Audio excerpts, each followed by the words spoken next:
जय श्री कृष्णा। ओम नमो भगवते वासुदेवाय।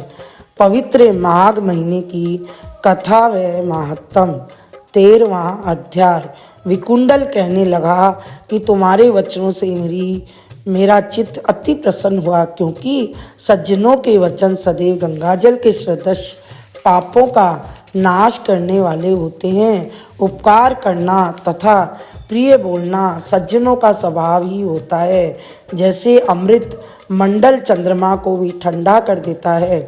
अब कृपा करके यह भी बतलाइए कि किस प्रकार मेरे भाई का भी नरक से उद्धार हो सकता है। तब यह दूत कुछ देर ज्ञान दृष्टि से विचार कर मित्रता रूपी रस्से से बंधा हुआ बोला कि हे वेश्य, यदि तुम अपने भाई के लिए स्वर्ग की कामना करते हो तो जल्दी ही अपने 8 जन्म के पुण्य फल को उसके निमित्त अर्पण कर दो। तब विकुंडल ने कहा कि हे दूत, वह पुण्य क्या है और मैंने कौन से जन्म में और कैसे किया है, सो सब बतलाओ, फिर मैं अपना पुण्य अपने भाई को दे दूंगा। दूत कहने लगे कि हे वेश्य, सुनो, मैं तुम्हारे पुण्य की सब कथा कहता हूँ। पूर्व जन्म में मधुवन में शाल्की नाम का एक ऋषि था।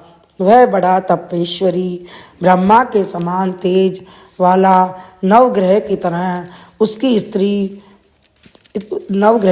था। उसकी स्त्री रेवती के 9 पुत्र थे, जिनका नाम ध्रुव, शशि, बुध, तार, ज्योतिमान थे। इन 5 ने गृहस्थाश्रम धारण किया तथा निर्मोह, जितमाय, ध्याननिष्ठ और गुणातज्ञ यह चारों संन्यास ग्रहण कर वन में रहने लगा। यह शिखा सूत्र से रहित पत्थर और सोने के समान समझते थे। जो कोई अच्छा या बुरा उनको अन्न देता वही खा लेते, और कोई कैसा ही कपड़ा दे देता उसी को पहन लेते थे। सदैव ब्रह्म के ही ध्यान में लगे रहते। इन चारों ने व्रत, शीत, निद्रा और आहार सबको जीत लिया। बस चर अचर को विष्णु रूप समझते हुए मौन धारण करके संसार में विचरते थे। ये चारों महात्मा तुम्हारे घर आए।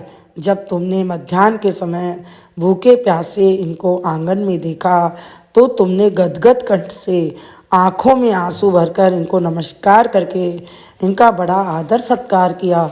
इनके चरणों को धोकर बड़े प्रेम से तुम कहने लगे कि आज मेरे अहोभाग्य है, आज मेरा जन्म सफल हुआ है, मुझ पर भगवान प्रसन्न है, मैं सनाथ हुआ, मेरे माता पिता, पत्नी, पुत्र, गो आदि सभी धन्य हैं, जो आज मैंने हरि के सदस्य आपका दर्शन किए।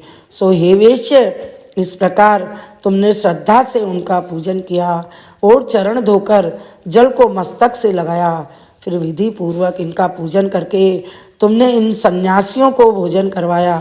इन सन्यासियों ने भोजन करके रात को तुम्हारे घर में विश्राम किया अब और ब्रह्म के ध्यान में लीन हो गए। इन सन्यासियों के सत्कार से जो पुण्य तुमको मिला सो मैं भी कहने में असमर्थ हूँ, क्योंकि सब भूतों में प्राणी श्रेष्ठ है। प्राणियों में बुद्धि वाले और बुद्धि वालों में मनुष्य और मनुष्य में ब्राह्मण